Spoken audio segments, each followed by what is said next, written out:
Okay, in this video, I'm going to show you how to make one of these really complicated tram intersections. It's gonna this is a really long video because it takes pretty much that long just to make this intersection.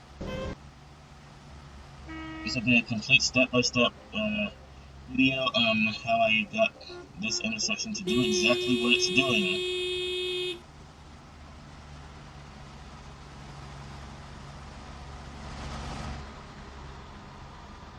As you can see, it's a very complicated intersection. In fact, it gave me several headaches trying to build it. Okay, right now I'm getting a road prepared that will cross it, I think. Yeah, okay. So yeah, I'm getting a road that's gonna cross it. I usually use roads with medians in the middle because it's easier to make intersections out of them. It's quicker too because you have two one-way streets. I hate building roads with two-way traffic on them in large intersections like this because there's several steps I have to do to make sure the cars don't get stuck in the middle of the intersection when the light changes.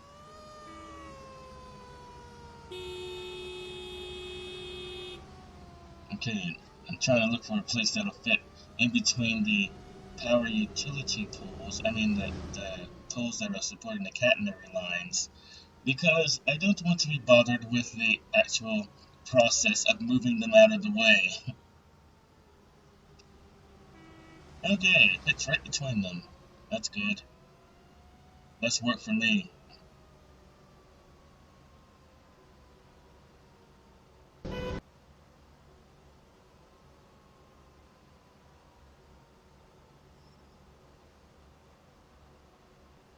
Okay, I think I fell asleep at the wheel here. I fall asleep a lot when making these because it's very taxing on the brain. Sometimes I end up on my back just resting and taking a nap.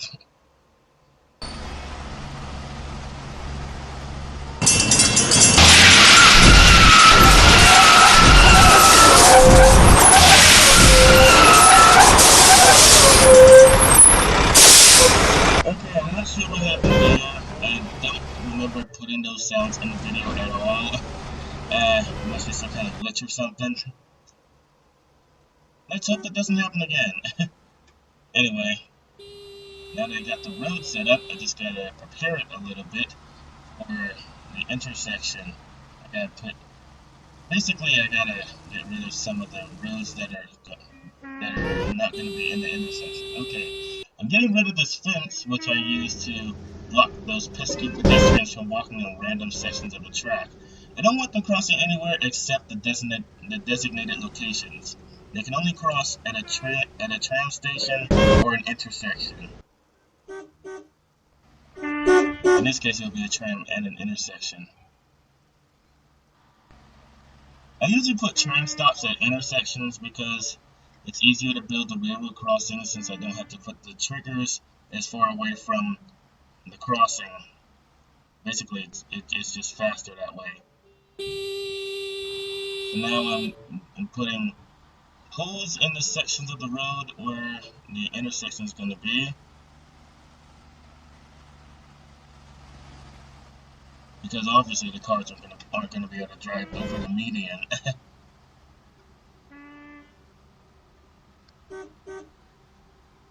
And now I'm going to do the same thing for this track crossing.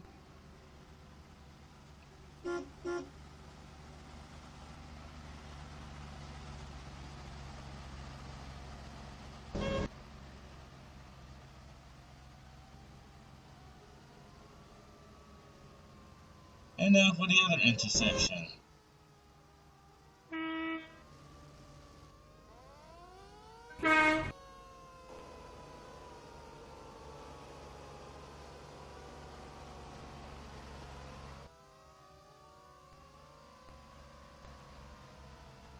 Now I'm getting rid of the sections of the sidewalk that would be in the way of the intersection.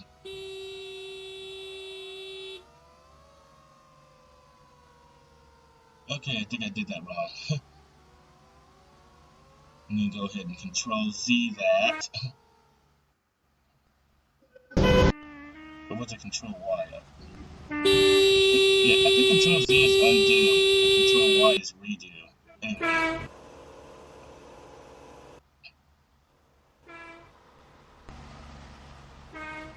Okay, that's good. I'm just gonna move the road over.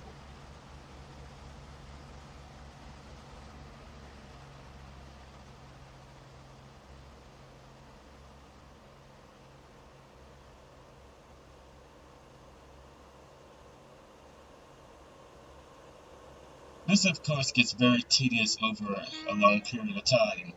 Which is probably why a lot of people don't make intersections this realistic in the game. At least not a lot of them, anyway. And you don't really see that many tram intersections in this game, or I haven't seen any. Okay, I want traffic to appear in this road, obviously, so I'm putting a traffic-enabled one-way street right on the road where I want the cars to appear. Now, the obvious issue is that you can see the road on top of the road that it's going to be placed over. I usually sink it a little bit underneath the road, but sometimes when you do that, the cars stop appearing.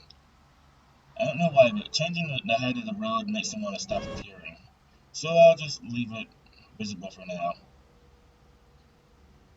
Of course, if you change the height of the road, you have to add a bunch of sections to the ends that don't have any height change effect to them to get cars to appear again.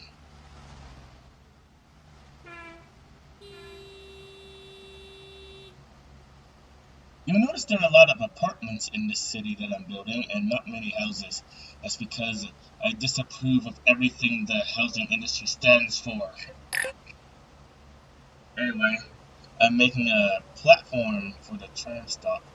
I think I got these platform low asphalt. I think I got these from the Amtrak Trainz group website. I think it's called AMTZ.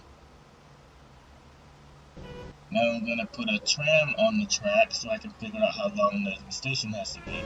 Of course, another method is to measure the length of the tram and then just make the platform that long.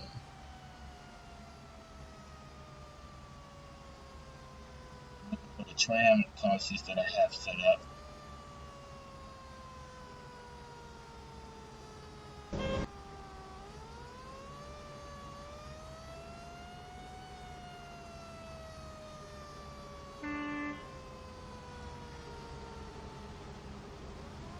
Okay, now I'm just going to move the platform over to the tram to make it as long as it needs to be.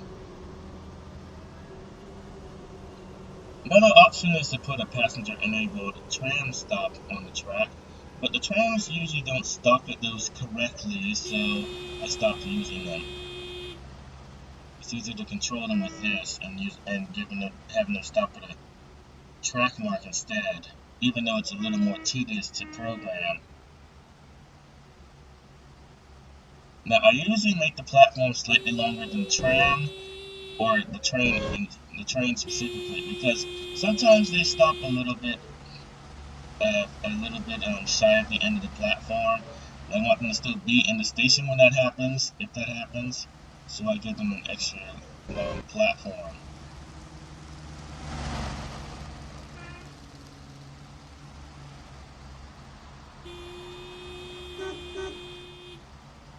Okay, the fence is in the way over here.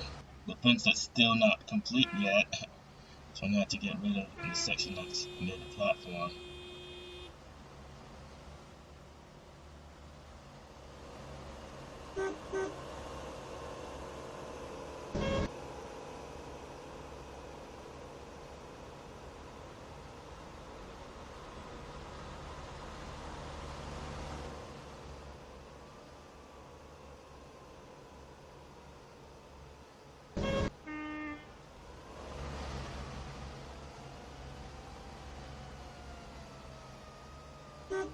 Now I'm adding some sidewalks so that people can walk to the sidewalk from the station.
Okay, now I can get rid of the tram for now.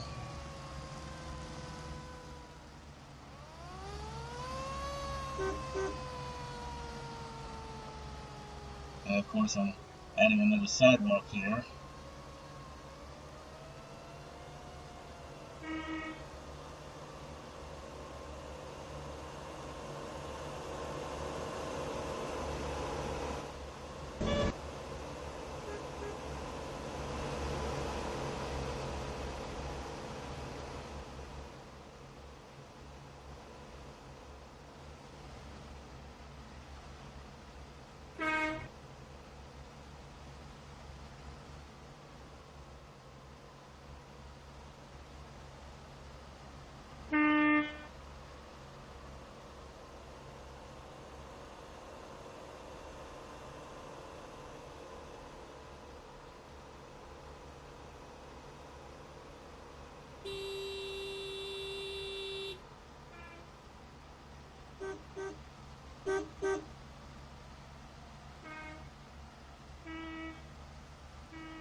Okay, before I make this intersection, I have to put the scenery down first because I need to figure out what the signage for this intersection is going to look like. I need to make sure that the buildings wouldn't be blocking the car's view of the traffic lights and everything. So I put the buildings down first, and then I start putting the traffic lights down. Then I look at it from the car's perspective to make sure they can see it. Because I have had issues where a railroad crossing sign was partially blocked by an apartment building or something like that. And I had to reinvent the entire thing.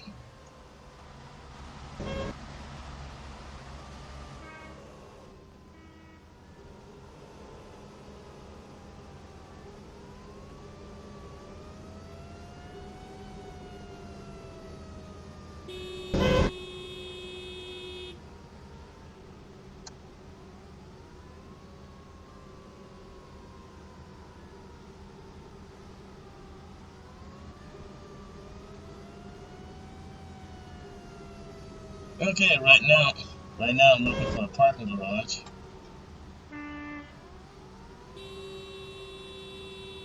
Right now I'm looking for a parking garage because I just realized there's literally no parking in this city so far.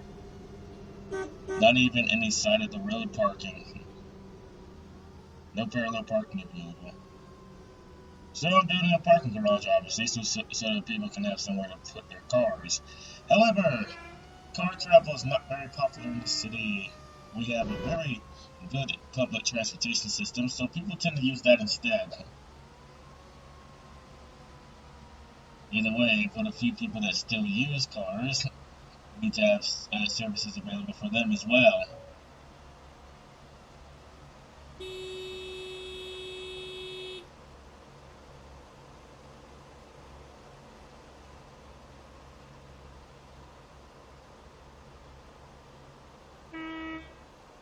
This parking garage is a little too big, so I'm going to place it behind the other structures with a roadway that leads to it.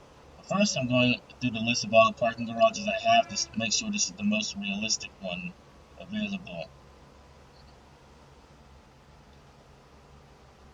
I don't know why, but this list keeps refreshing and going back to the one that I'm currently highlighting.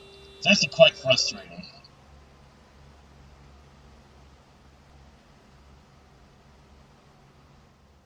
This one's not bad, but it's a little bigger than I need. Maybe I'll put something like that near a train station. Well, a really big train station, not this tiny tram stop.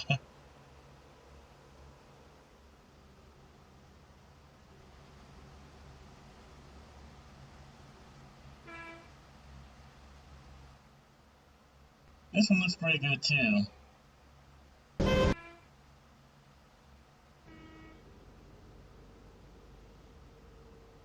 Again, the list keeps endlessly refreshing. I think it's doing that because I'm currently downloading something at the time. The list tends to refresh whenever a download finishes.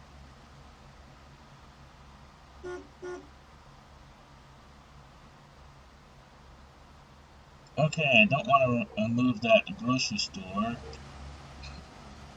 People have already started moving into that apartment, so I can't just kick them out, obviously. So I'm going to have to move the parking garage out of the way. This has to be a little bit further back. You know, it just occurred to me, I didn't realize this when I was doing this, but I could have just rotated the parking garage to face the other street, so I wouldn't have to do this. But, oh well.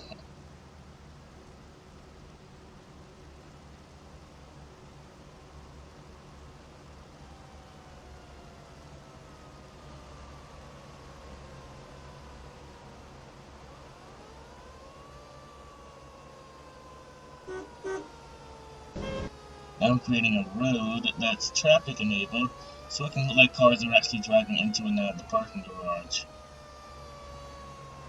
This is a little feature I tend to add to these.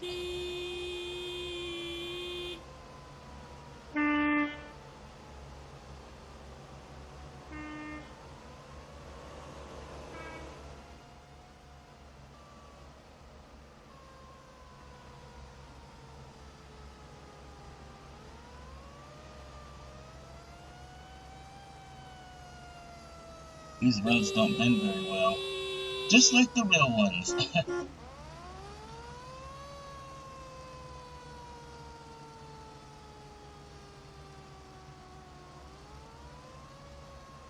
Now can I get rid of the sidewalk?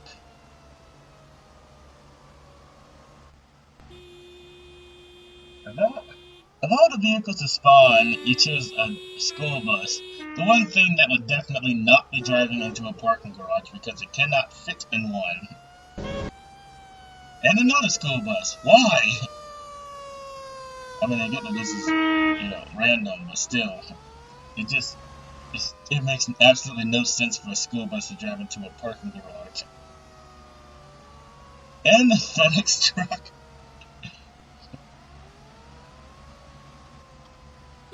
There's no way a FedEx truck is going to fit inside that parking garage. I mean, it's only a little bit taller than a car once you start driving inside. Another FedEx truck.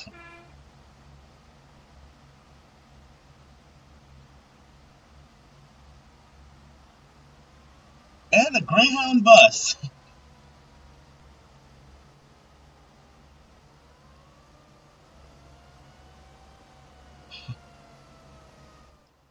The world's tallest skyscraper. I found this randomly on the download station. It is really tall. It's so tall that you can't even see the top of it. Which is pretty impressive. Now, the real world's tallest skyscraper is the Burj Khalifa. I'm pretty sure I'm not pronouncing that correctly, and if so, I apologize in advance. So yeah. Okay, I asked Google Translate to pronounce the name of the skyscraper for me, and it didn't sound anywhere near like the guy in the documentary said. So he obviously got it wrong, probably because he's American, and Americans are known for butchering words that are in other languages. Anyway, this is a really tall skyscraper.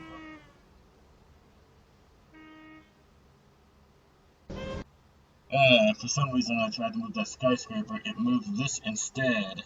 I wish the game would understand that I'm trying to move the thing that the mouse is clicking on, not the thing behind it or on top of it.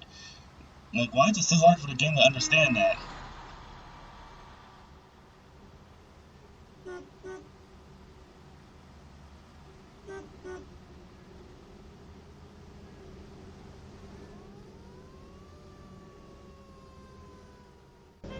Yeah, shoot, I just realized that parking garage has an exit too.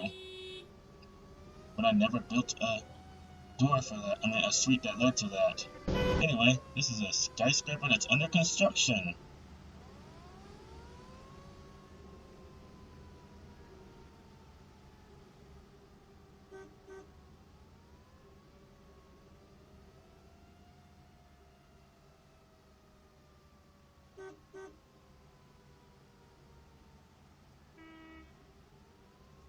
Right now I'm just randomly placing skyscrapers just to see what they end up looking like when grouped together.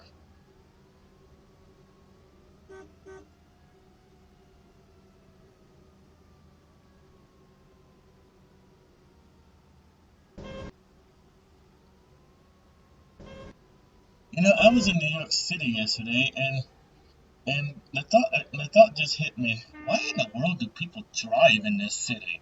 Like, once you get to your destination, you can never find anywhere to park the car. All the clear parking spaces have a sign that says no parking, and I'm like, why would you put yourself through this? And clearly, the reason anyone drives in this city is not because it's the fastest way to get around, because that's clearly the subway.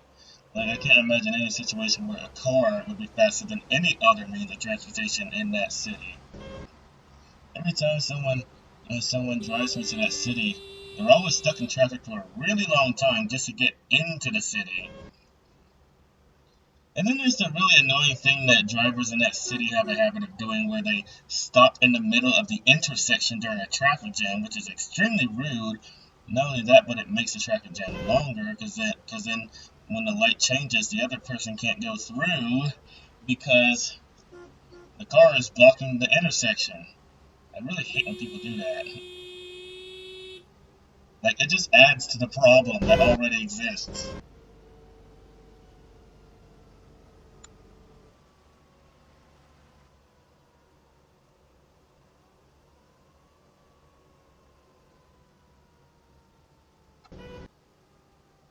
I've actually never driven in New York City before, nor would I ever want to. I always go there by bus or by train, because I'd like to stay out of the traffic jam.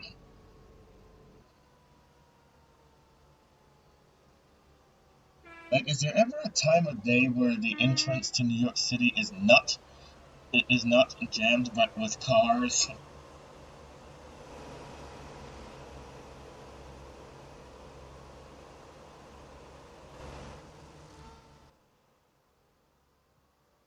Wow, this thing is so tall you can't even see the top of it clearly without zooming all the way out of the map.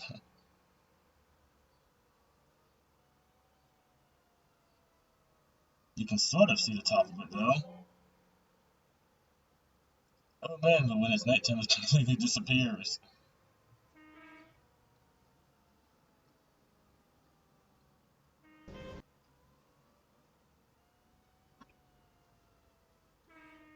Oh, I can't see it at all.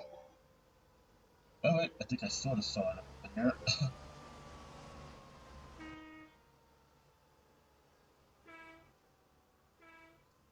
Oh, that's weird. I can see it on the TV screen, but I can't see it on the laptop at all. Laptop screen must be darker for some reason.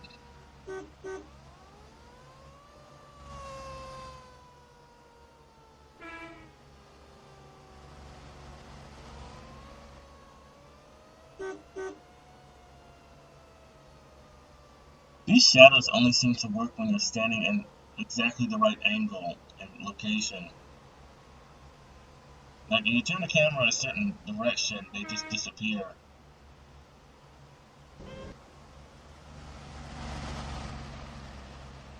That is not how trucks turn.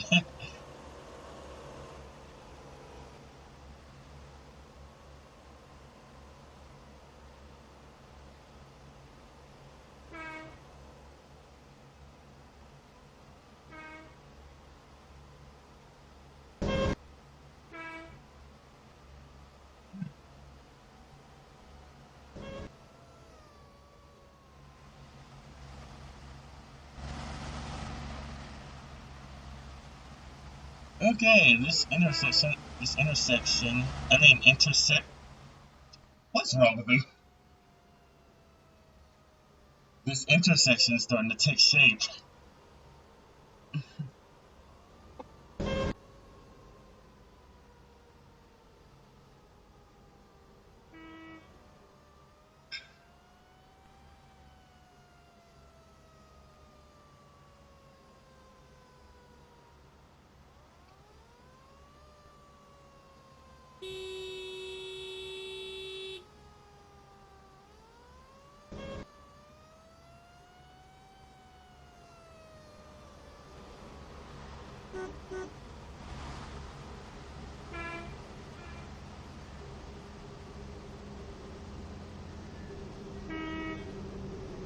Okay, I'm trying to fill every nook and cranny of this city.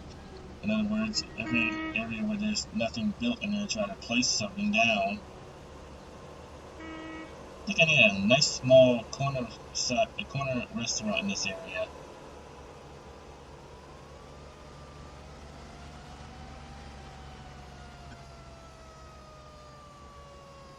This city has very strict zoning laws. It is illegal in this city to build a large franchise restaurant such as McDonald's within 10 city blocks of a small business restaurant. So,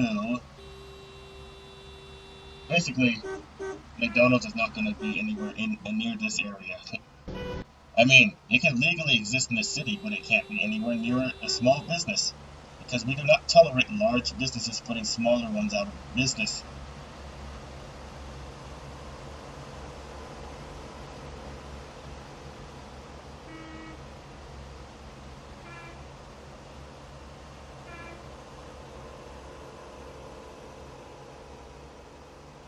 I have no idea if this is a real small business or not, but it looks kind of small, so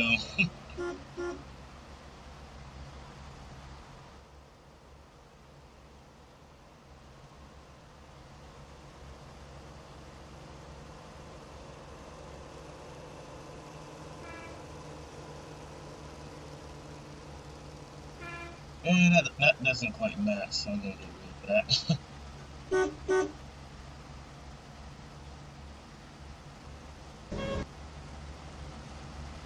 I'm the only one in my family that likes Arby's for some reason.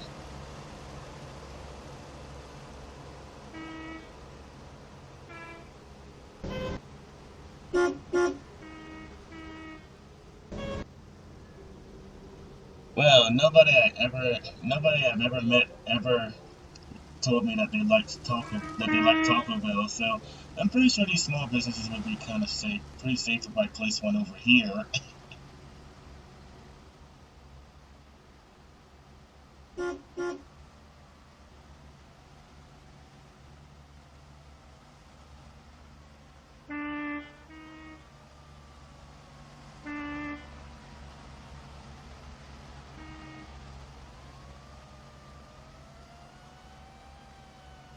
You know, I just realized how difficult it is to build a parking lot for these restaurants in this game. So I'm just gonna get rid of that. I prefer the restaurants that already have a parking lot installed.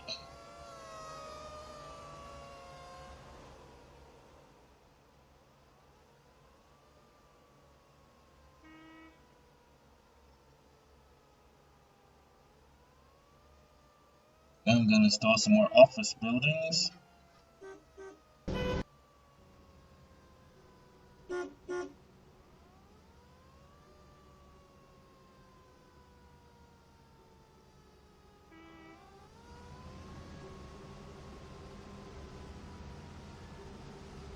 Oh wow, that one looks like it's actually reflecting something. But there's nothing on the other side. It's not reflecting at all. It's just part of the texture. It would be cool though if someone made skyscrapers like this that could reflect what's on the other side.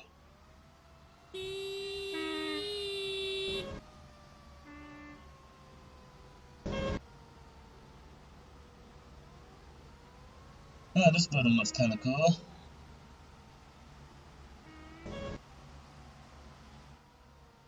So cool, in fact, that it's caused me to demolish the skyscraper and put that in its place. Or just move the skyscraper out of the way. That'll probably make a nice entrance to a train station though. Now that I think about it. Let's see if there's enough room to place the skyscraper here. Oh yeah, there is enough room.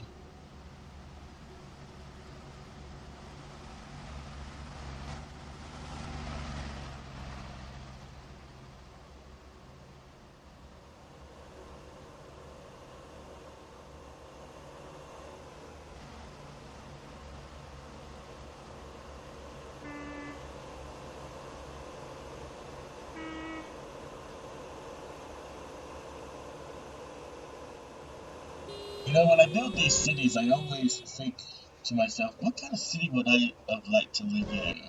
And one thing that's really important, obviously, is having a variety of jobs available. Because where I live, I work at a warehouse, and it's literally the only job I was able to find in this entire city, and I do not like it. So in this city, obviously, I have lots of different kinds of buildings for lots of different kinds of jobs available, and there are actually more job creating buildings such as office buildings than there are even buildings to live in. Because in that way, even if the city is filled to capacity, there's still an abundance of jobs available for those who need them, which I wish they would do in real life.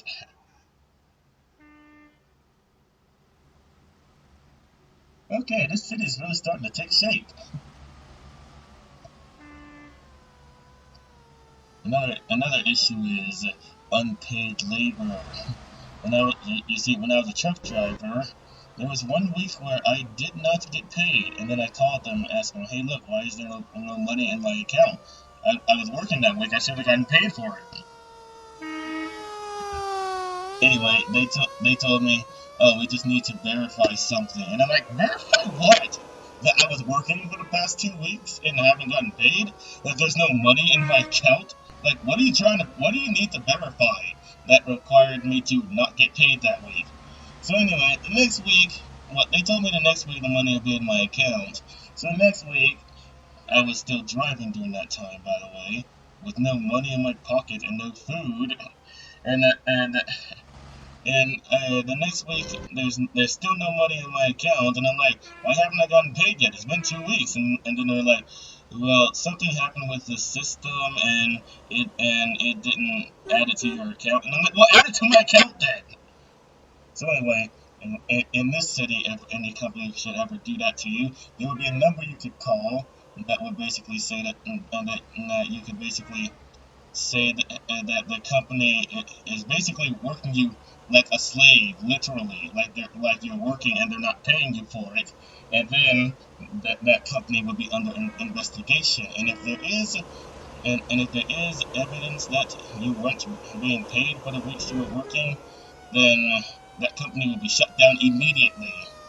Those that work for that company that would have lost their jobs as a result would find another job because there would be a system in place that anyone who loses their job, basically they would be put through a job placement program. And like I said, there's always more jobs in the city than there are people living. So they're not going to really have much of an issue finding a job. And if the only jobs that are available are the ones that they don't know how to do, then they will get free training for that job as well. So everyone wins except for the people that try to work you like a slave and didn't pay you for it. Because that is just not something that this city can tolerate.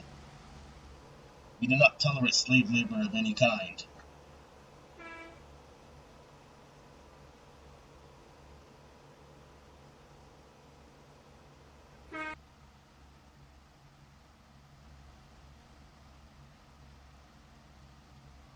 There will also be lots of jobs available for construction workers too. You see, about a year or two, actually 2 years ago, I actually was a construction worker for 2 weeks. I did not like it because after those 2 weeks, I got laid off. And I'm like, well, this is not this doesn't really seem like a good career. Like, as soon as the one thing I noticed with being a construction worker, as soon as the project is completed, you're basically out of job. In fact, one of my coworkers actually told me you have to work as slow as possible while it still looks like you're working, and like look busy the whole time. Because the faster you work, the faster you're basically working yourself out of business. That wouldn't be an issue in the city because there would always be something under construction. And if we run out of things to construct, we would simply buy more land for the city and have more stuff constructed. Most of the time, it would probably be a building that creates jobs.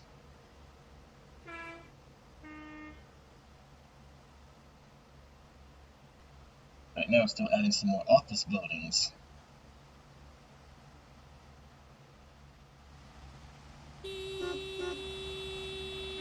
Okay, I don't really like this parking lot because it's going to require me to do a lot of work to attach the road to it.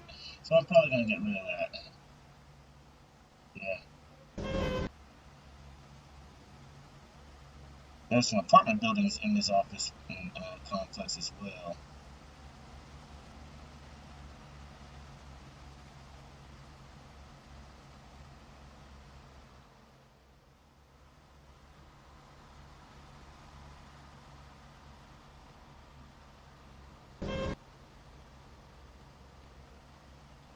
So these apartments are going to be large apartments for larger families. They will range between 4 and 8 bedrooms for the larger families, obviously. They're a little bit more expensive, but in this city, if you have a larger family, you will get a larger income. Basically, it depends on how many people are in your family and how many dependents you have.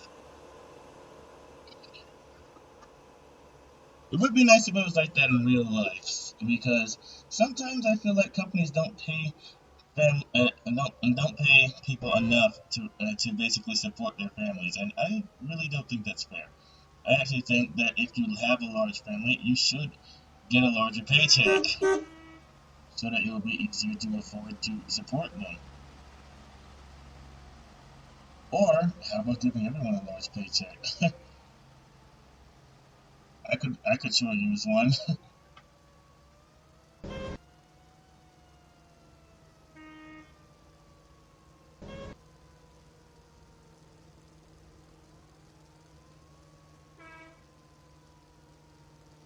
Large apartments are actually very scarce in the area that I live in. And almost as soon as they're available, someone takes one.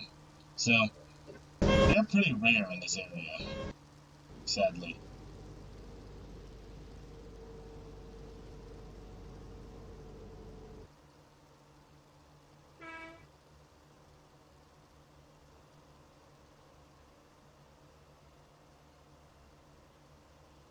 This is the end of the line so far. I do plan on extending it though, because while this was just going to be a location where I showed the trams that I downloaded from a German website, I started getting the idea of making this into a large route because I like the idea of it so much.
I read somewhere that house prices are really expensive because no one's buying them, and I'm like, well, don't you think Lowering the price would make more people buy them. I mean, I'm not gonna buy a $250,000 house. The only way I could possibly ever afford that is if I had 3 jobs and I never ate for the next 30 years. I would also have to never pay gas for my car ever again, and I would also, and for the next 30 years, I would not be able to make any repairs to the car.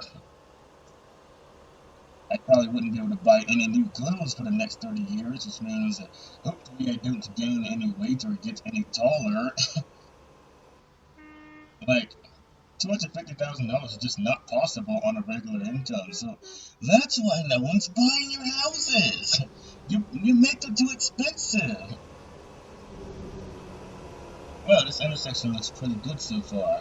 I think I'm finally ready to start making the actual intersection, possibly. Oh man, I just realized there's a hole in the scenery.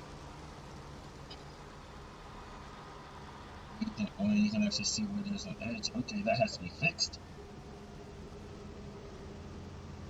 I'll probably build a park in this area sooner or later. After all, you need fresh air, and you get fresh air from things like trees.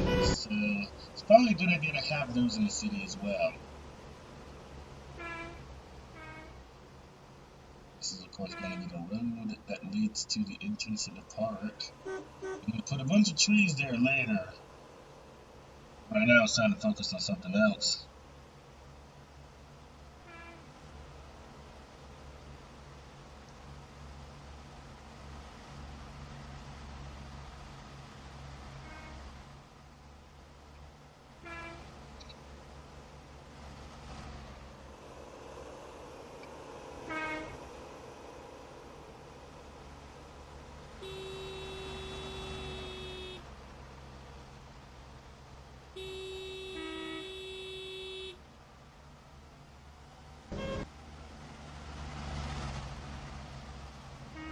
Yeah, this entire city bluff looks pretty good so far. I think I'm ready to start the intersection construction.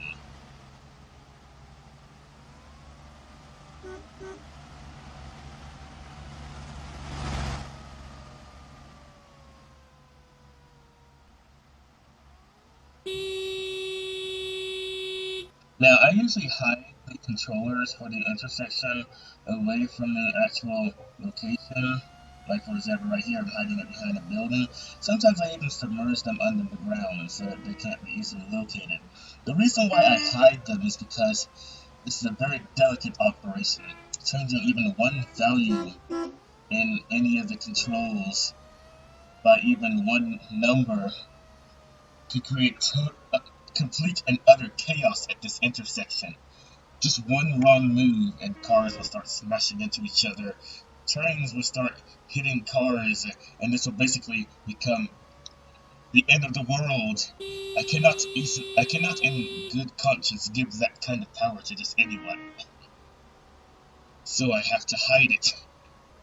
Okay, I made a little bit of a mistake when programming this intersection that you'll see later on in the video. Unfortunately, I didn't catch it right away. But major intersections like this, I always make at least one mistake like this somewhere in the programming.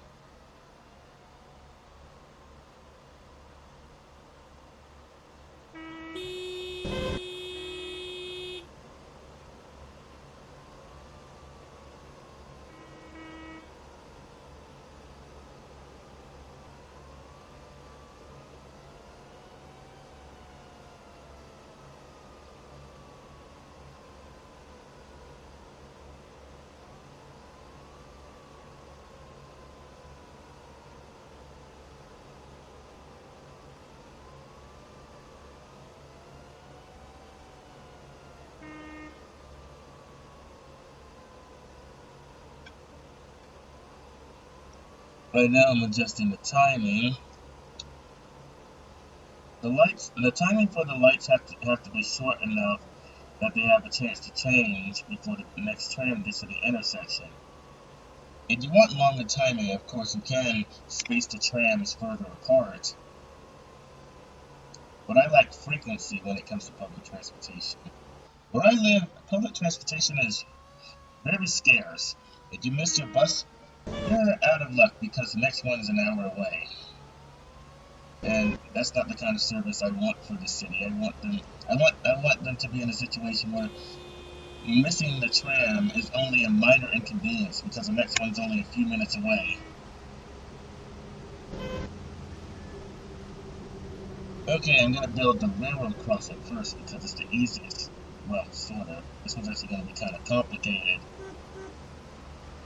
Now, there's a specific type of crossing gate that you're supposed to use for this type of road, but because I like variety, I'm using different ones that, well, their gates don't necessarily fit on this road. They're a little bit too short. But for the purpose of variety, I'm adding them here.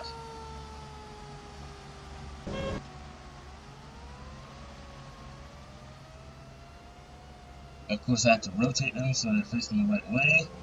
First time I made one of these intersections, I actually forgot, and the gate ended up falling toward the train station platform, and I'm like, what is going on here?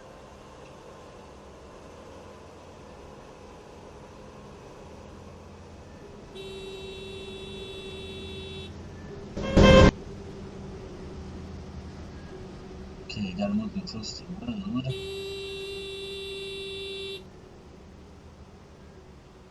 You know, how about putting them on the road? Before you think that's really weird, there's actually a railroad crossing not too far from where I live, where the railroad crossing sign is actually in the pavement. Which is actually, I actually don't think that's safe. I actually almost hit that sign because I didn't realize it was on the street. Like, it was on the edge of the road, like, in the pavement. And I'm like, shouldn't those be completely off the road? Like, that really does not seem like a safe thing to do.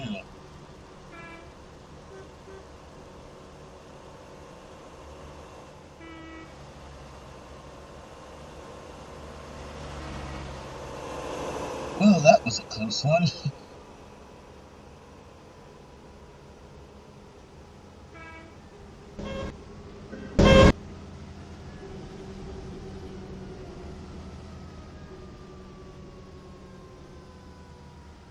Now I'm looking for some pedestrian gates.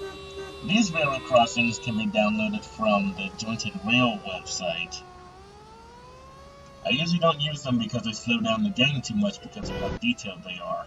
In fact, on my old laptop, they would often crash just by having the camera facing them.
Okay, now for the really hard part, programming and timing the gates.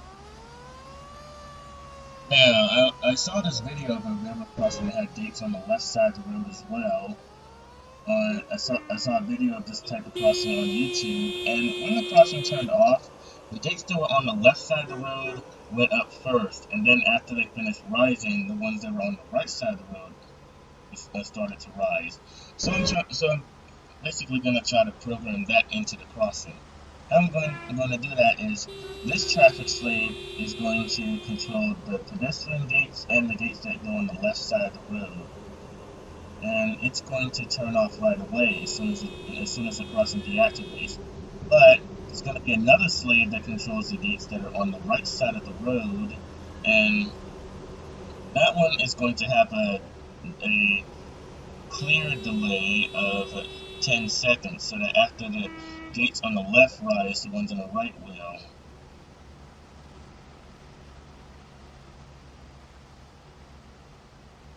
Now I'm programming the timing and other stuff for this river crossing. I usually, as a rule of thumb, I usually have the gates go down after 10 flashes. I don't want the bells waiting on the pedestrian gates, because that's just going to create a lot of noise, because they have a different bell than the rest of them.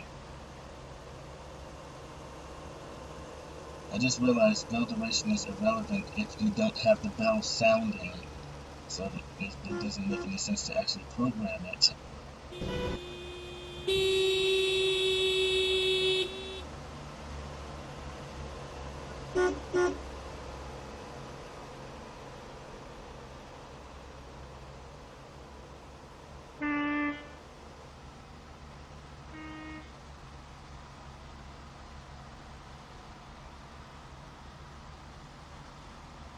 Now this one I'm giving a different delay before the gates go down, because obviously in real life the gates don't always go down in perfect unison.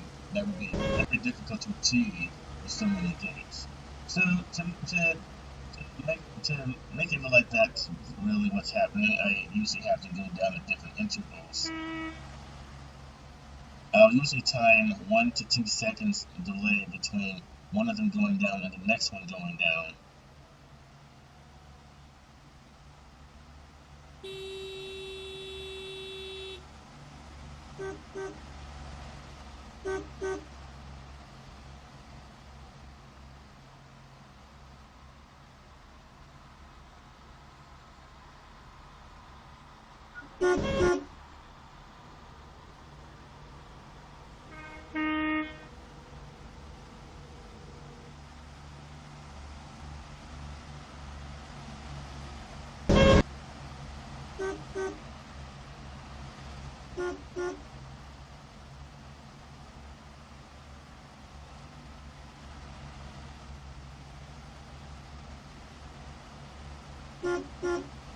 These gates are going to go down twice as long as the ones that are on the right side of the road, so that they go down after the other ones go down.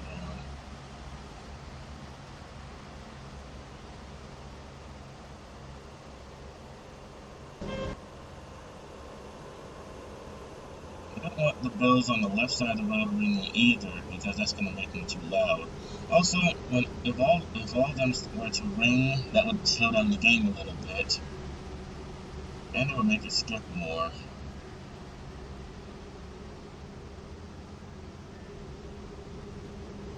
I'm giving it a very long off delay so that the lights stay on the entire time the gates are going up.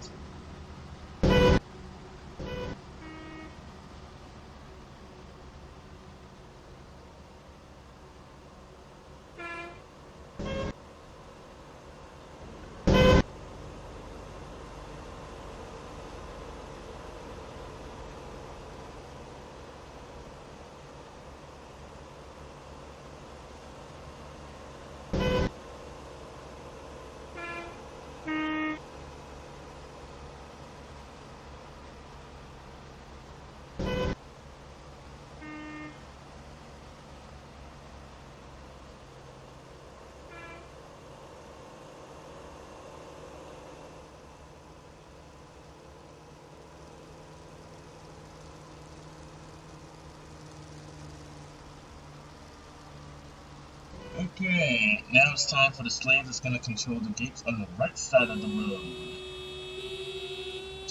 The channel, level crossing mode.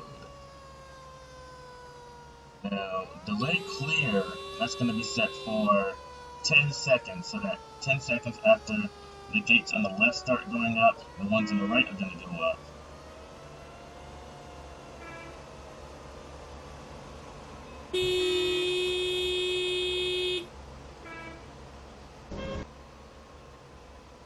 And that's going to be for the gates on the right side of the road. Now it's starting to get pretty complicated, but it's about to get a lot more complicated.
Okay, now for the stoppers that'll cause the cars to stop. Now, obviously I don't want the cars stopping in the middle of the intersection, but if the traffic lights don't change in time and they're still green, I don't want them driving through the gates either. So this is going to stop them in case that happens. Now I'm attaching the road section to it so I can know which way it's facing. This matters because the traffic stopper can spawn traffic, so if it's facing the wrong way, it's going to spawn cars in the wrong direction on a one-way street. Because they'll always spawn them in the direction the road is facing. Now I'm lining up the roadway on the stopper with the actual roadway.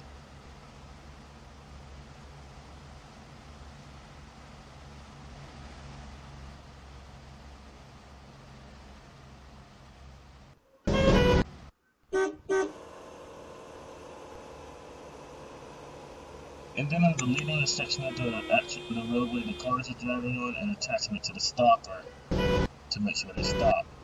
Now the stopper doesn't actually make the car stop. You have to attach it to a slave to make that happen. So I'm going to need yet another traffic slave.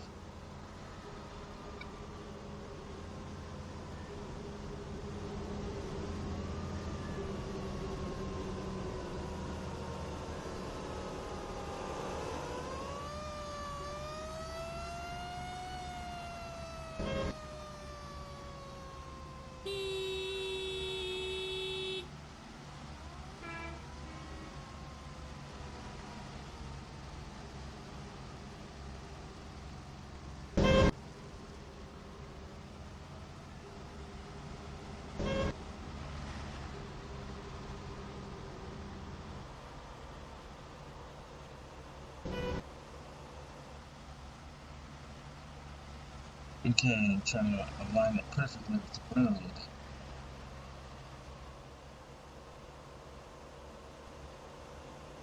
That seems okay. What in the world? That Greyhound bus was going sideways. What's that all about?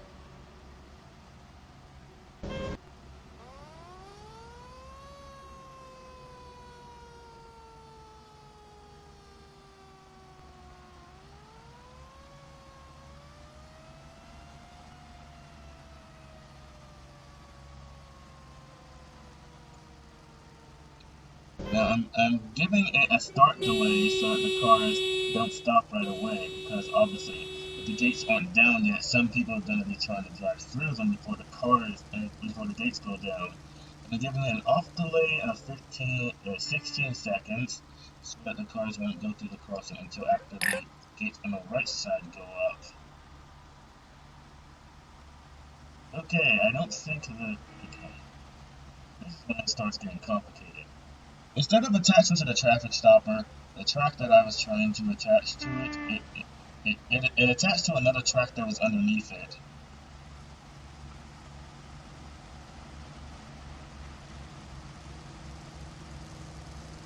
And it did it again. It's not attached to the stopper.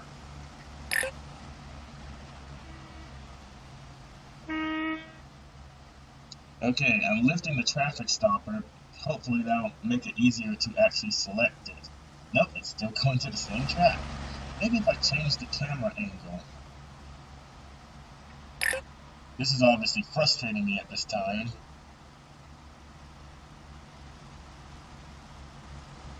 Still it goes to the same track.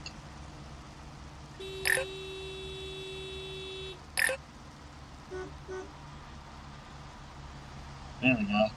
When I attached it from the stopper, somehow that worked. Now I can lower it back to the ground.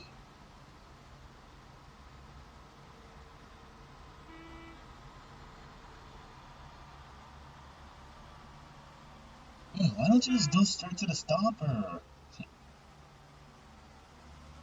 Okay, both stoppers are now programmed to stop the cars when the crossing comes on.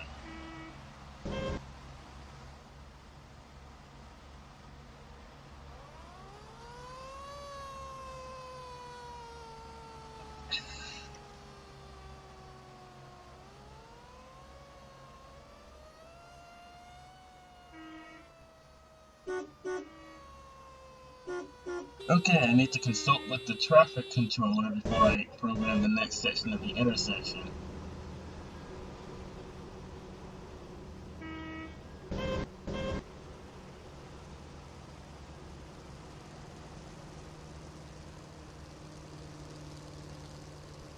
I'm getting some traffic signal gantries to support the traffic lights. I was going to hang them over power wires, but that's usually not done in a downtown city area because for some reason they think it looks ugly and unorganized.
Okay, it's time to start programming the traffic lights, I guess. We're going to start with this, which is Route 1.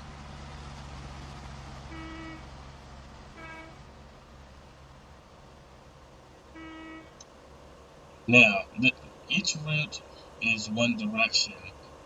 That way, I won't have to program a separate route for the left turning traffic. They can all go at the same time. So when one traffic makes a left turn, the traffic on the other going in the other direction, the oncoming traffic, will stop, and so will all the other lanes.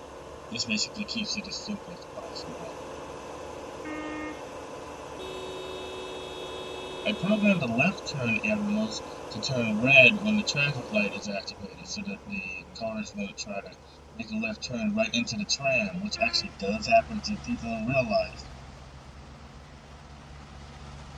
This way, as long as the tram is crossing, it's pretty much against the law to cross the intersection.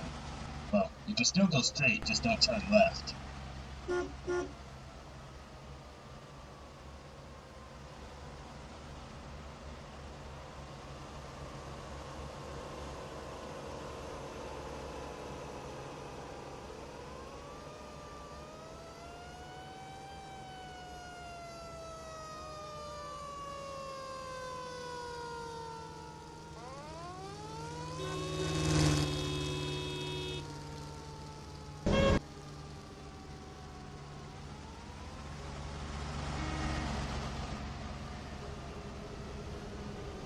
Okay, right now I'm just basically testing it to make sure it's working. If it is working properly, it will change. And eventually get back to green. Unless I messed up horribly.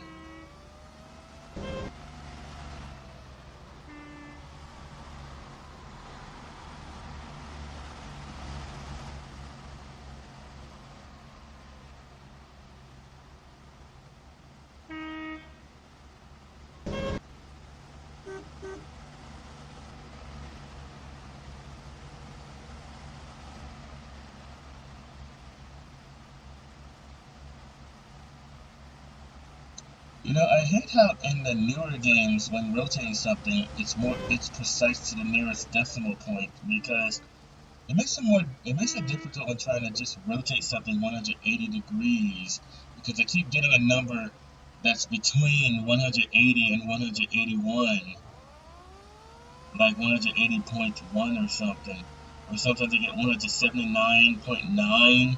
I can never get it perfectly at 180.0.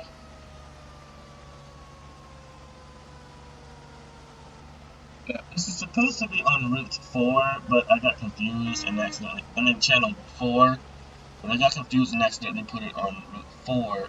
Channel 2. I'm getting confused right now, just talking about this intersection. It was supposed to be on Channel 4, but I put it on Channel 2 by accident.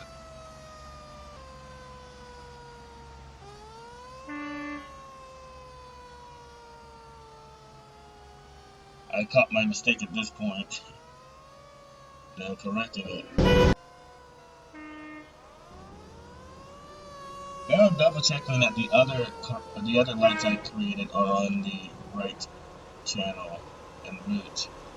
Because usually if I make one mistake, I probably made a similar mistake somewhere else down the line.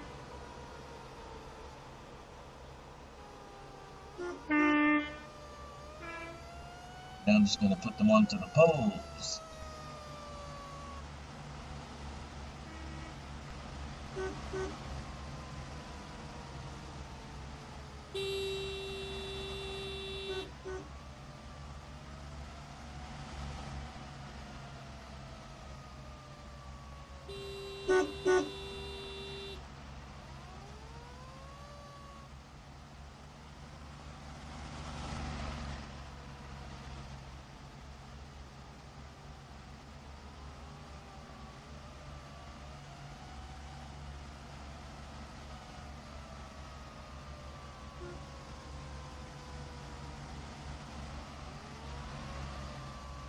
Okay, I thought I was adding traffic lights, but I didn't realize it was set to move instead of add. So all I did was just click on the pole and do absolutely nothing else. I think I was getting tired at that point. Now I realize that I forgot to add the traffic lights.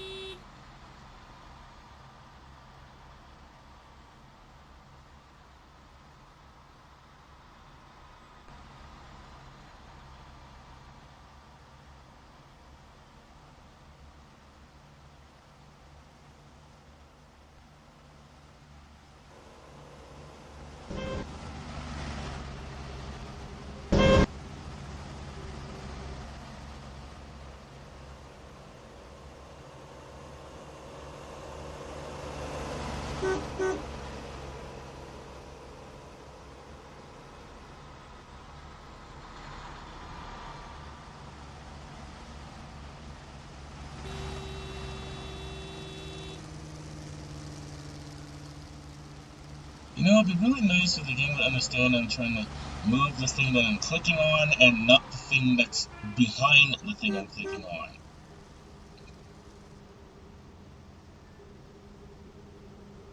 It keeps clicking on the pole instead of the traffic light, even though the pole is literally behind the camera right now.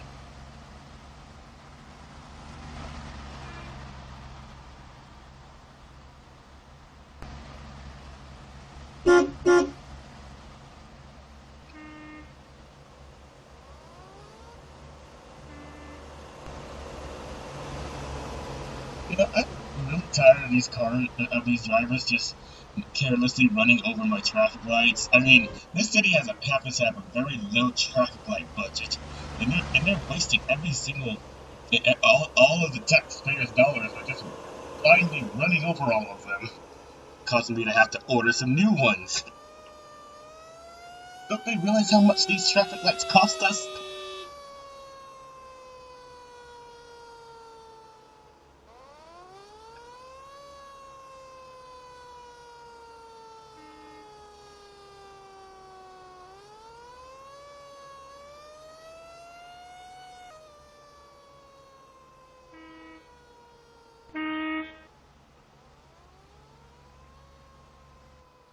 Now, I'm creating a system of arrows to help guide the traffic because this is a divided highway. I want them to know that they have to go straight before they go left because okay. Now I lifted the traffic light pole in the air so it would stop being in my way because it was getting on my nerves. So anyway, the arrows are supposed to guide the traffic. It's supposed to tell them that they have to go straight first and then turn left if they're making a left turn.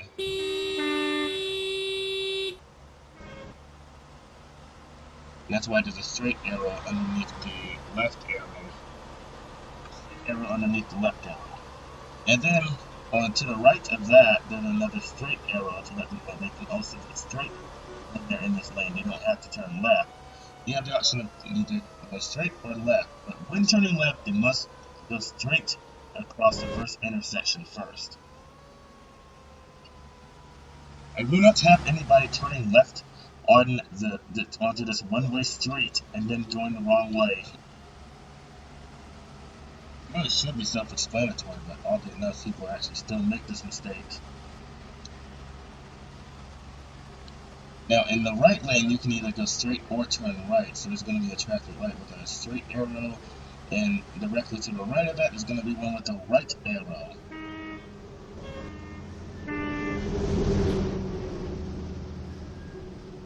Even the bus driver ran over my traffic lights. I'm going to have to write that guy up.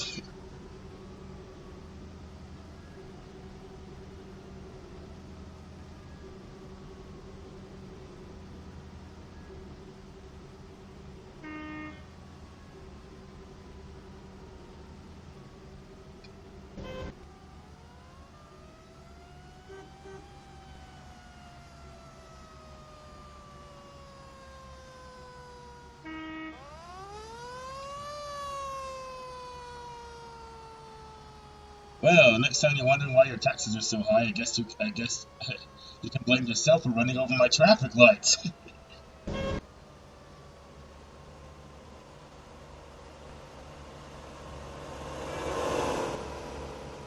That's the third traffic light this week. Okay, I'm finally ready to lower this annoying pole back down. I think.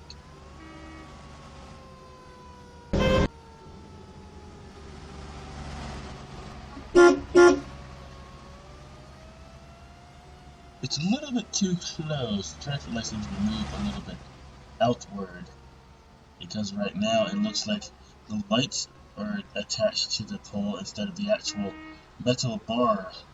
And of course it won't let me move the traffic lights under the pole because it doesn't understand I'm trying to move the thing that I'm clicking on and not the thing that's behind it. Luckily, they're all pretty much aligned. I just have to adjust the other two. Okay, that looks pretty good.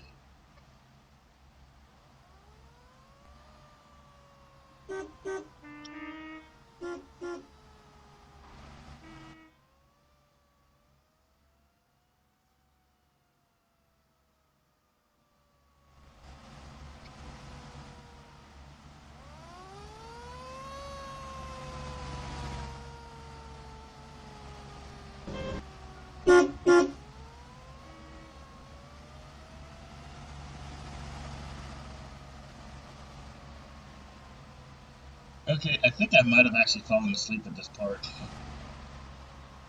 So a lot of times when making these intersections, I just randomly fall on my back and fall asleep because this is really taxing to my volume sometimes. Again, they run over my traffic light.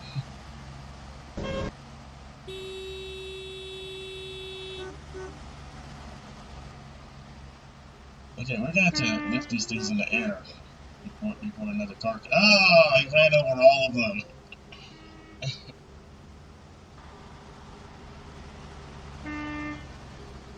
We might have to start using that expensive construction technology that flips the traffic lights in the air with a hoverboard while we're still programming them, so you don't have to program on the ground.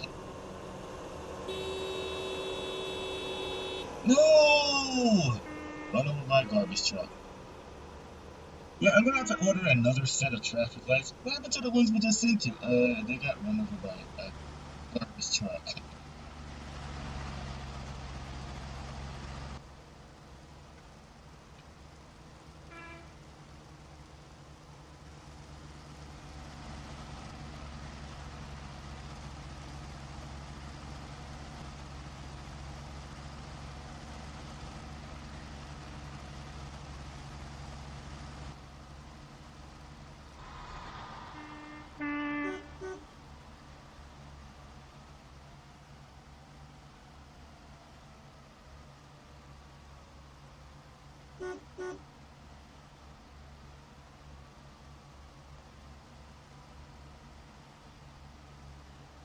Okay, this is the last route.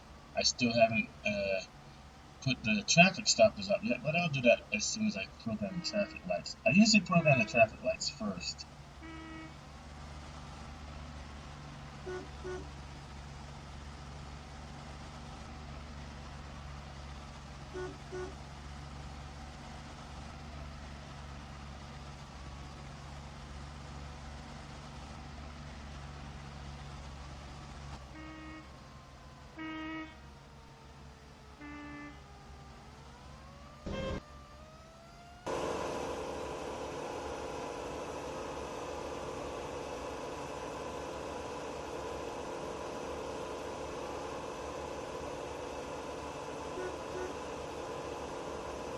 I accidentally set the wrong arrow. Now I gotta go all the way back through the system and reset them again. I needed the straight arrow. Straight arrow. Oh man, an ambulance just ran over all my traffic again. Now I gotta order another sack.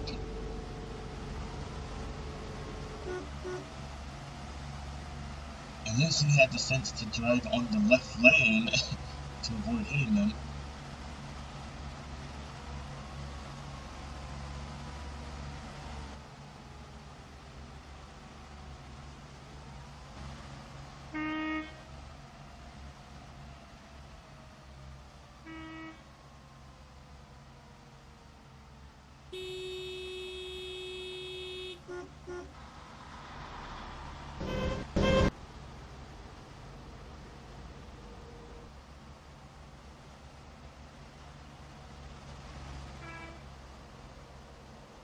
Ugh, right on time. I was able to lift that traffic light right before that Ferrari ran over it.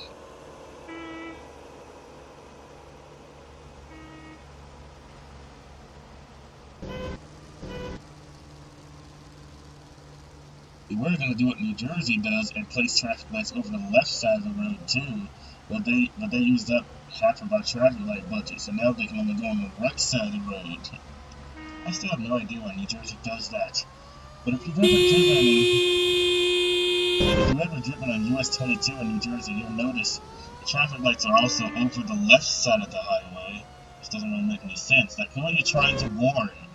I don't expect Well, you shouldn't expect someone to be driving on the left side of the highway.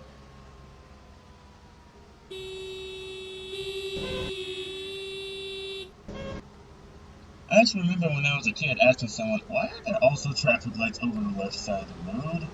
And the answer they gave me was, well, in case there's someone on that side of the road, so they'll know to stop. And I'm like, but they shouldn't be on that side anyway, because you're supposed to be driving on the right. Like, that answer confused me. But I've never been given a better answer as to why they would put traffic lights over the left side of the road. Maybe they just have a really large traffic light budget, and they can't figure out what to do with the extra money, so they're like, okay, let's just put the rest of them over the left side of the road. Like we don't have any more traffic lights up on the right side of the road, but we still have a lot of money left, so let's just put the rest on the left.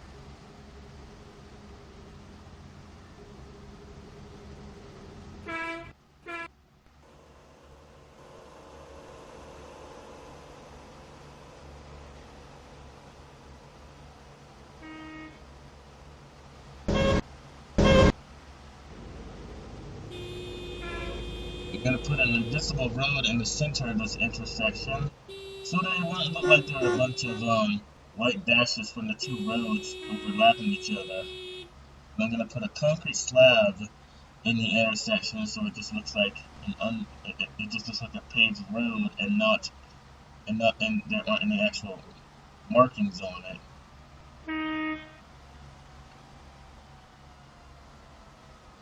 This traffic stopper is going to need two slaves, one for the railroad crossing and one for the traffic light. So this was for the traffic light, function of 4, and whatever route it is. What, 3? I actually forgot. Yeah, route 4. So this is route 4 as well. Now the next one's going to be designed for the railroad crossing. That way, if the traffic light doesn't change in time and it's green while the crossing is activated, the railroad crossing, the slave for the railroad crossing will still stop them. I found out recently that if you put a slave on each side of the traffic stopper, both of them have to be clear for the cars to go. Right now, so if only one of them is clear, they'll still stop.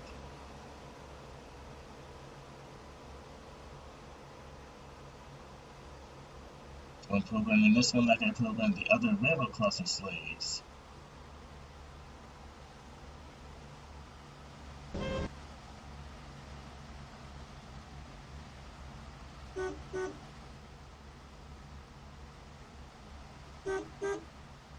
Then I just attach one on either end of the traffic slave.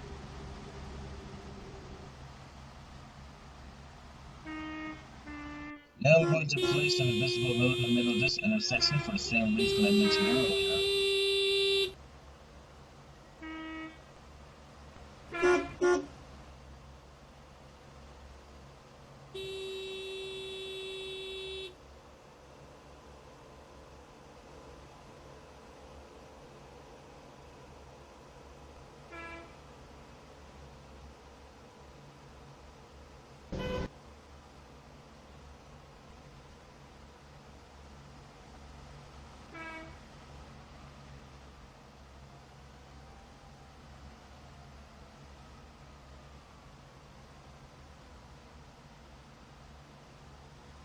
Okay, I'm gonna do this intersection, this route next.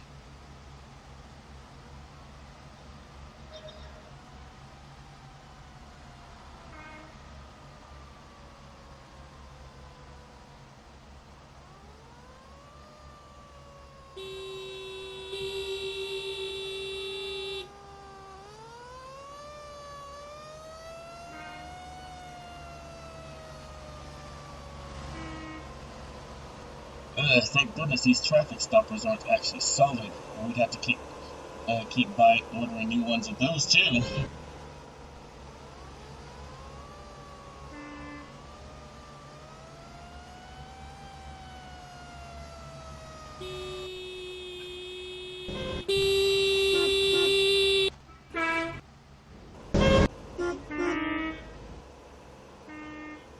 That car couldn't decide which lane he wanted to be in.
Yeah, those cars can't lane change on the two-lane invisible road. So if they're in the middle of a lane change while they're on that road, they'll just get respawned in the middle of the lane that's closest to them. Then when they get to the other side of the invisible road, they get respawned, finishing the lane change, which is really weird.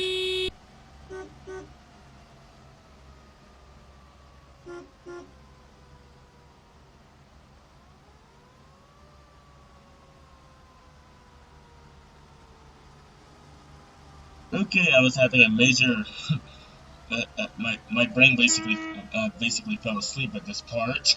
I was trying to program this to go to level crossing mode, but I accidentally switched it off instead.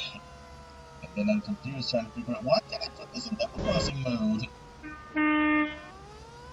Eventually I give up and then I delete it and put another one down.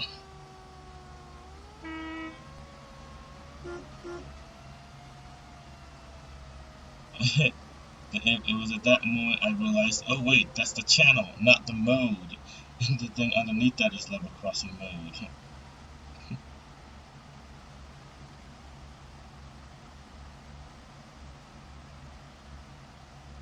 Yeah, I was getting really tired at that point.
Right now I'm making a concrete slab to go over the railroad crossing in order to hide the markings on the road.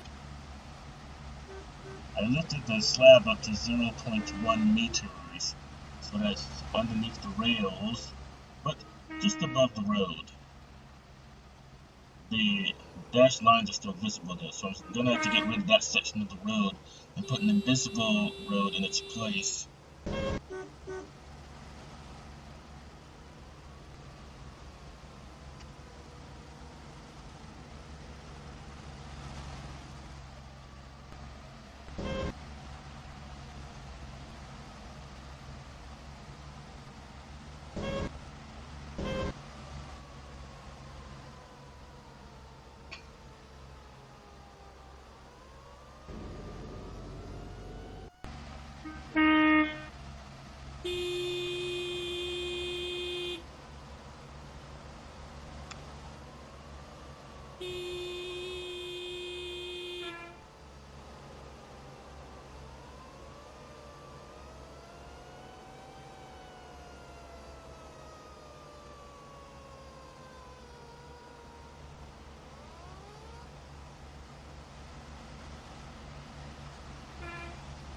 Okay, now for the last two traffic stoppers that I have to do, and the last two traffic slaves. And it'll be pretty much almost finished.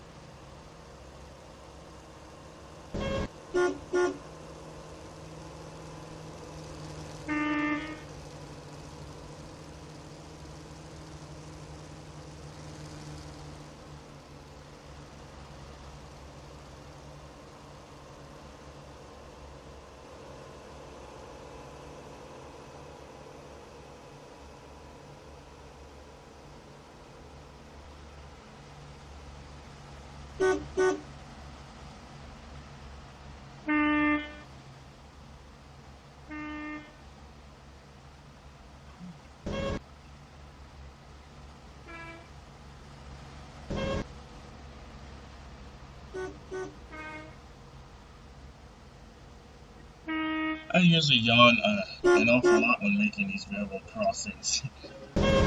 Because as fun as they are to watch, they can be pretty boring to build and very taxing on the mind.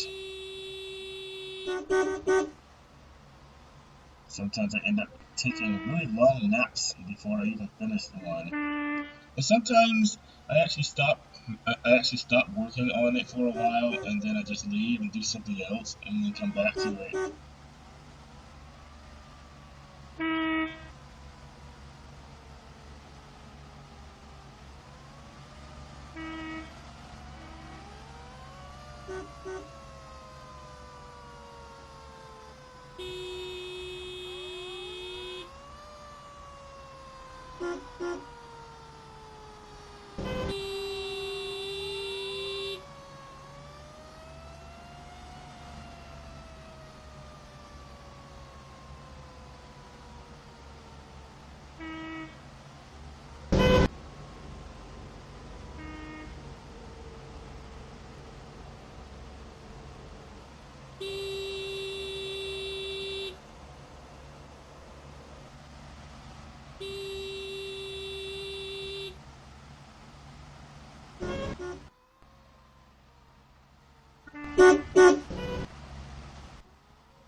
I'm gonna attach this road to the stopper.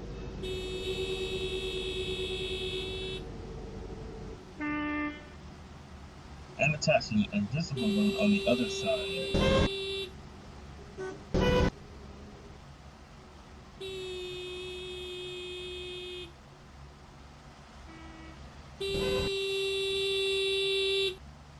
I'd say we're about 70% complete with this intersection so far.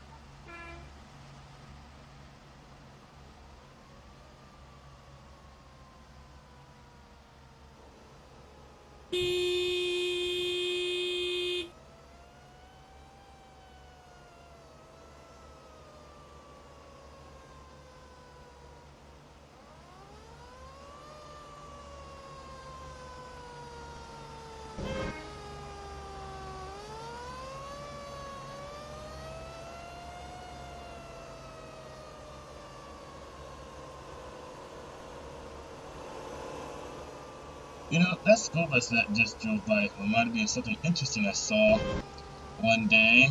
I saw fire trucks responding to a fire, and there was a school bus. There was a school bus stopped at the intersection that the fire trucks had to cross, and the stop light was the red lights were flashing and the stop sign was deployed. The fire truck actually had to wait for the school bus to retract the stop sign and turn the flashing red lights off before it could cross, which was something I was unaware of. I did not know that fire trucks actually had to wait for school buses. I could have sworn fire trucks had the right of way over all other vehicles.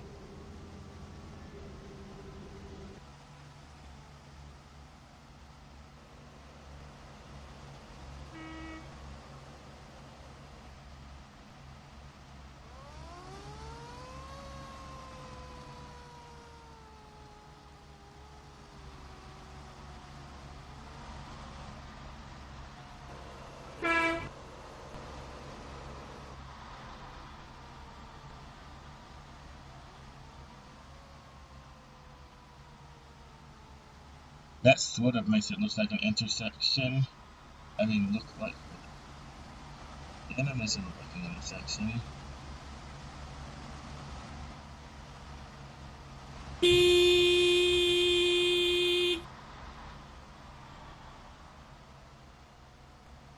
Okay, the intersection is pretty much completed now.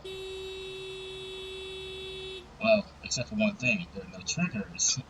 Without the triggers, the tram would just roll right through the crossing without turning it on, which has happened to me before. Because I'd be like, oh, I completely finished, and then I realized I forgot to install the triggers.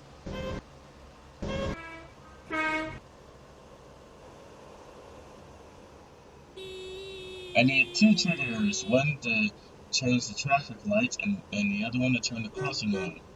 The ones that control the traffic lights have to be triggered first because it takes longer for the traffic lights to respond. It'll still, just like a real traffic light, it'll wait till the cycle it's currently on is finished before changing.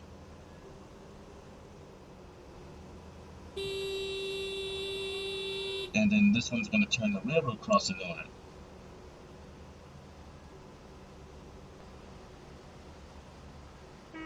Channel 3. Channel 3. Okay, I'm adjusting the trigger radius to 1 meter.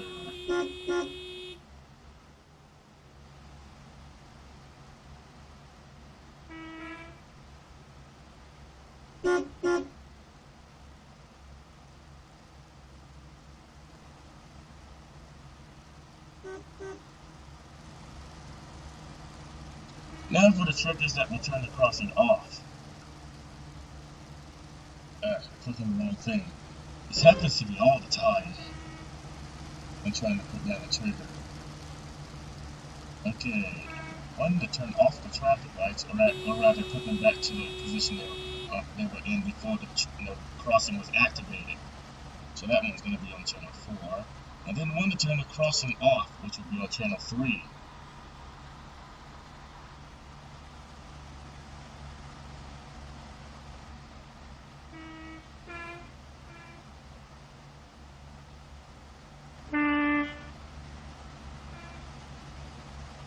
Did I fall asleep again?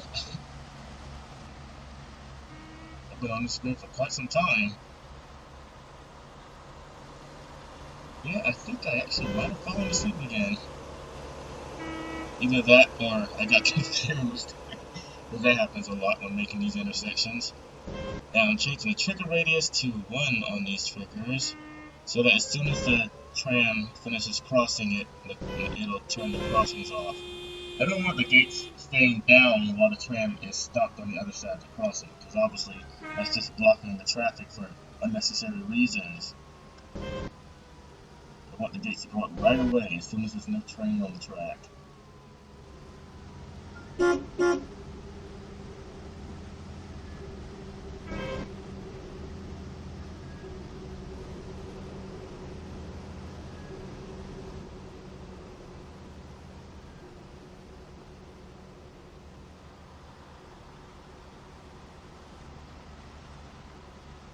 Now for the other track. Obviously both tracks have to trigger the crossing.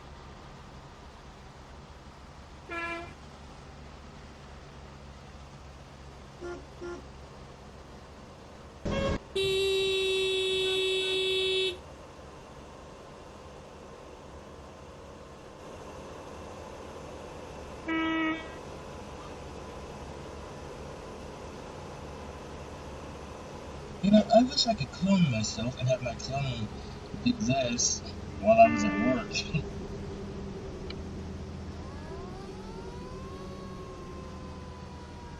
That would make things so much easier.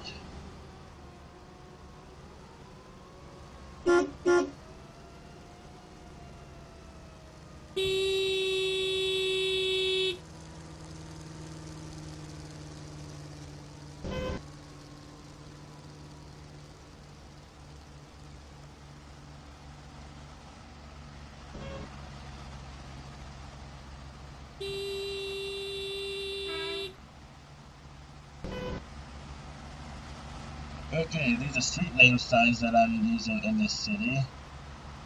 just rotated in the complete wrong way. I'm supposed to face the other way. Okay, that's good.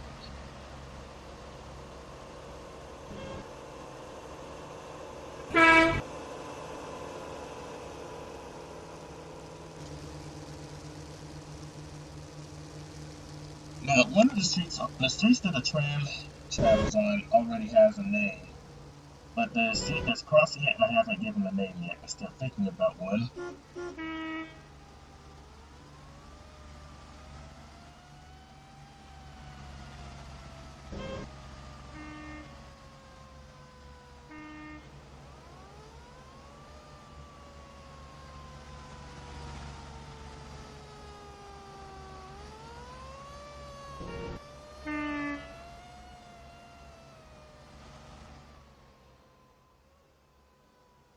I think I might be ready to test this. Wow, that looks really good so far. It just needs some ground textures. Let me just take the last look. Okay, now I'm placing triggers, not triggers, track marks at the end of the platform so that the train will stop at the station. Even though it's not an industry. Now I'm changing the trigger radius, the trigger radius to 1 for that track mark. So that the train stops with its front coupler directly on the track mark. This only works for trains that can stop very quickly, like pretty much all the trams that I'm using on this route. Some of the trams and most other trains take a lot longer to stop. So for that reason, I would have the track mark a little bit before the end of the platform. But in this situation, since they stop faster, I don't need to do that.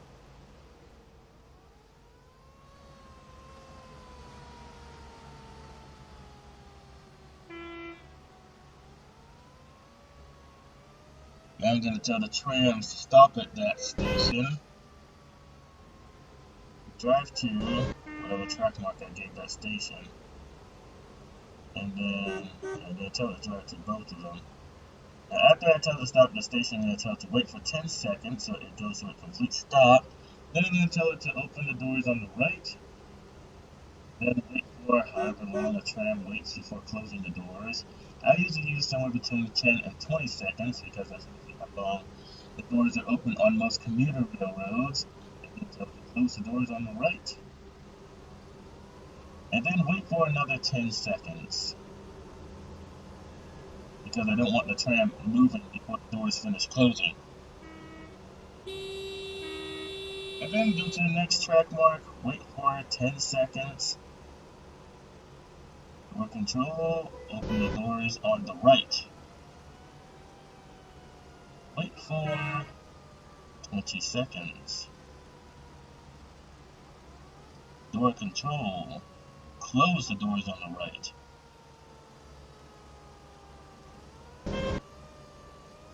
Wait for 10 seconds. Now, be really careful when using the door control. If you accidentally click the wrong one and tell it to close on the wrong side, nothing will happen, and the doors that are open are going to stay open while the train starts to move. I've had that happen to me a few times. Okay, I'm going to change it to daytime so you can clearly see what's going on. I usually run my tests in broad daylight.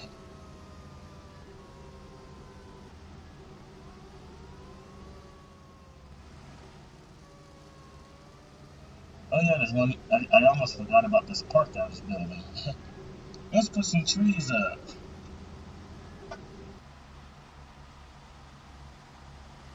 Oh my goodness, what is this? What are these black squares all over the tree? Okay, let's try a different one. Here's some trees that come with the game that are highly detailed. The leaves move in the wind, and they have a shadow.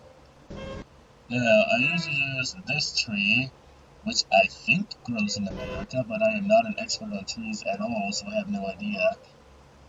I don't even know what type of tree this is. It looks kind of common though. I'm pretty sure I've seen a tree that looks like this somewhere. So I'm just gonna put a bunch of them there. I usually put however many it takes for the game to start slowing down, then I delete 10 of them. On my old laptop, it would usually crash before it got that high. Sometimes even putting one of these trees on the ground would freeze the laptop.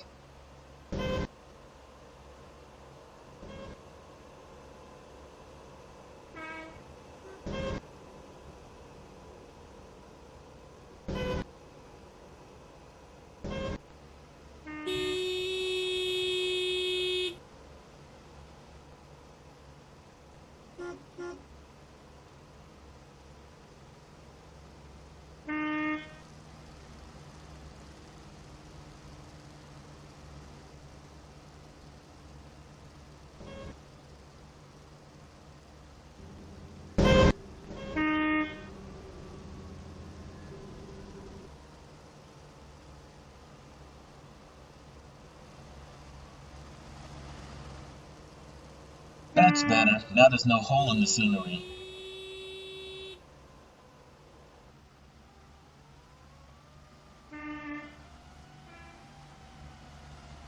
Okay, I think the intersection is complete and we're ready to test it. Shoot, I accidentally Control-Z one of the trees. Oh well, one less tree in this universe won't be too bad, I guess.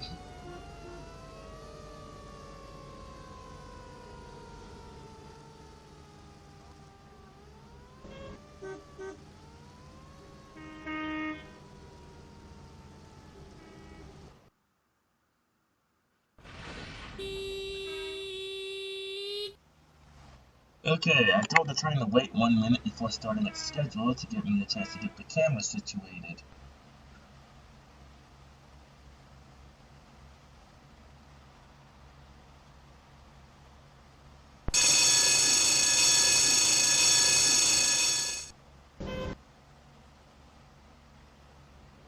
And now, absolute silence.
this guy's not programmed to stop at these stations yet, so he's just gonna pass them.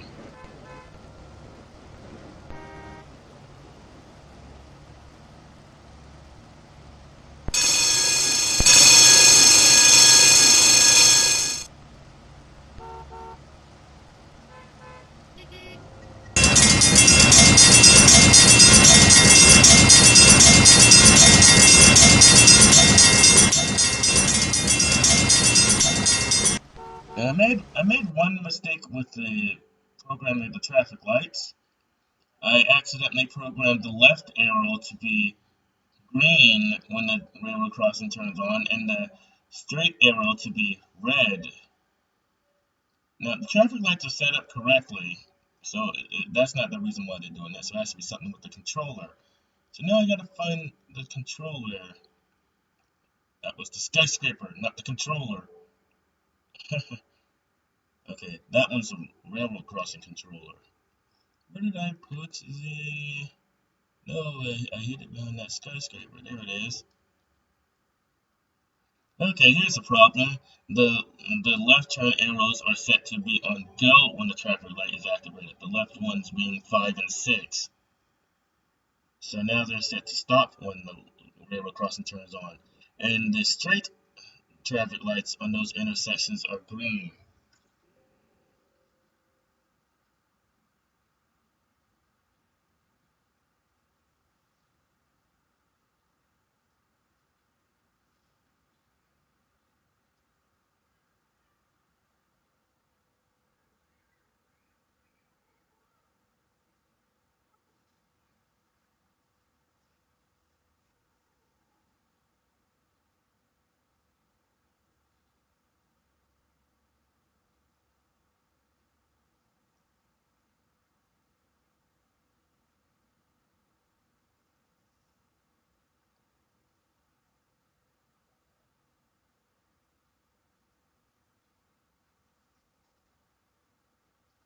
Okay, another thing I just realized, this building has clocks on it, but the clocks are not animated. So we're going to put some animated clocks on it.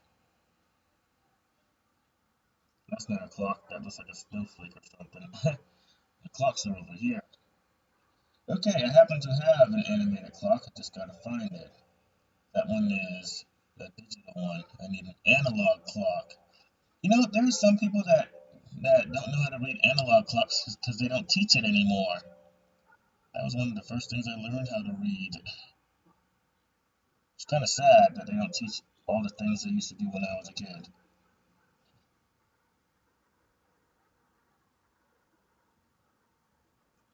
Okay, I got two clocks.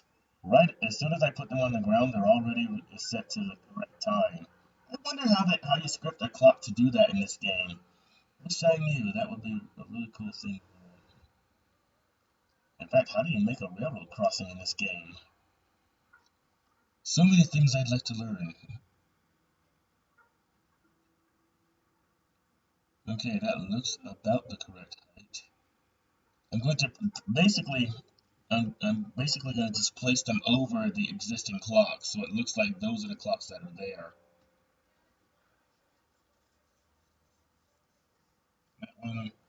That's a little bit too low, so I'm going to lift it up, obviously.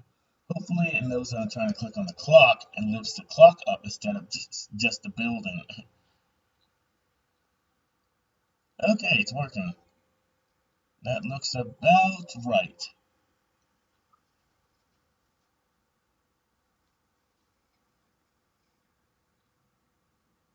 Now I'm lifting the other clock to the exact same height.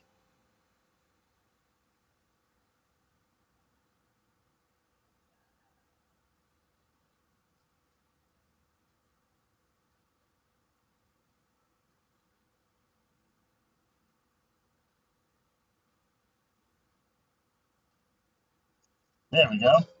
Now let's test it by changing the time of the day.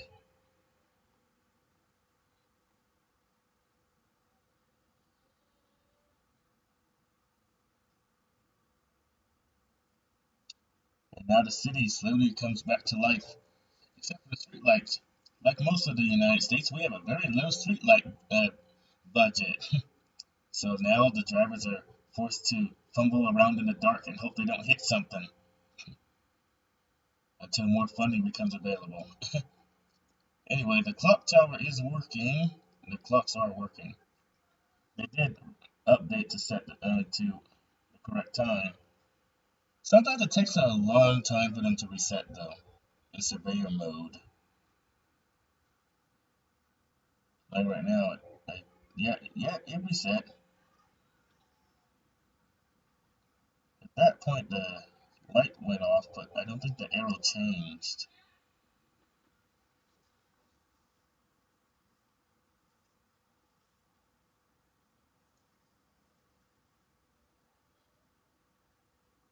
Sometimes it takes a while for it to reset when it's in surveyor mode.